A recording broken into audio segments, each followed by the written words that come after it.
9వ తరగతి social studies హిస్టరీలో French విప్లవం గురించి తెలుసుకుందాం.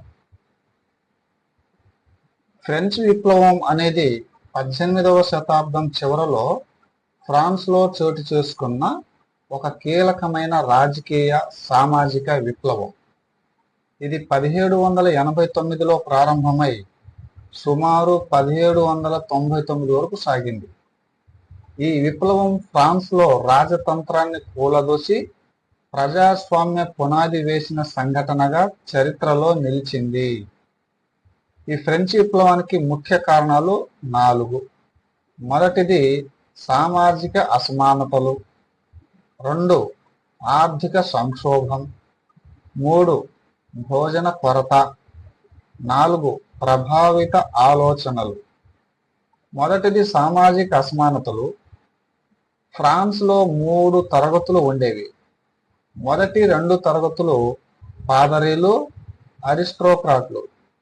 ఈ 2 తరగతుల వాళ్ళు పన్నులు చెల్లించకుండా సౌకర్యాలు పొందేవారు. 3వ తరగతికి ఎక్కువ భారం ఉండేది. వారు ఎవరంటే గిట్టని ప్రజలు, వ్యాపారులు, రైతులు. 2 ఆర్థిక సంక్షోభం.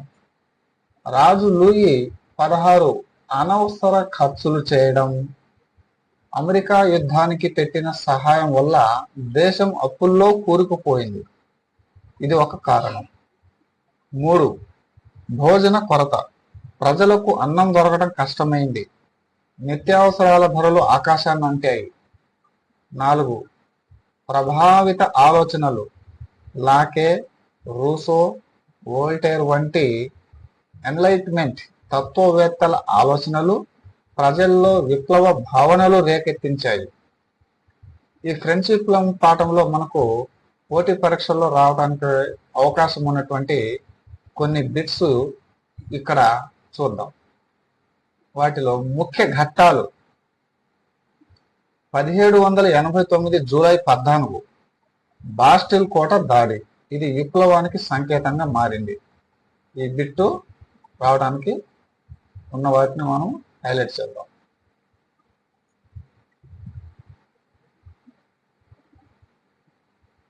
1789 హక్కుల ప్రామాణిక పత్రం. Declaration of the rights of man and of the citizen ను జారీ చేయటం. 1793 రాజు లూయి 16 తర్వాత రాణి మరియు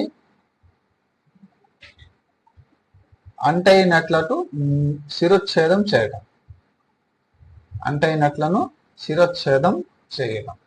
ఇవి ముఖ్య ఘట్టాలు 1793లో. రాబెస్పియర్ పాలన. విప్లవ శత్రువులపై కఠినంగా వ్యవహరించడం. 1799 నెపోలియన్ బోనపార్ట్ అధికారంలోకి రావడం ద్వారా విప్లవం ముగిసింది. ఎప్పుడనంటే 1799లో నెపోలియన్ బోనపార్ట్ అధికారంలోకి రావడం ద్వారా విప్లవం ముగిసింది. ఫలితాలు: రాజశాఖ అంతమైంది. ఫ్రాన్స్లో ప్రజాస్వామ్య భావనలకు బలమైన ప్రోత్సాహం లభించింది. యూరప్లో ఇతర దేశాలపై కూడా విప్లవ ప్రభావం పడింది. ఈ విధంగా ఫ్రాన్స్లో జరిగినటువంటి ఫ్రెంచ్ విప్లవం గురించి పూర్తిగా తెలుసుకున్నారు.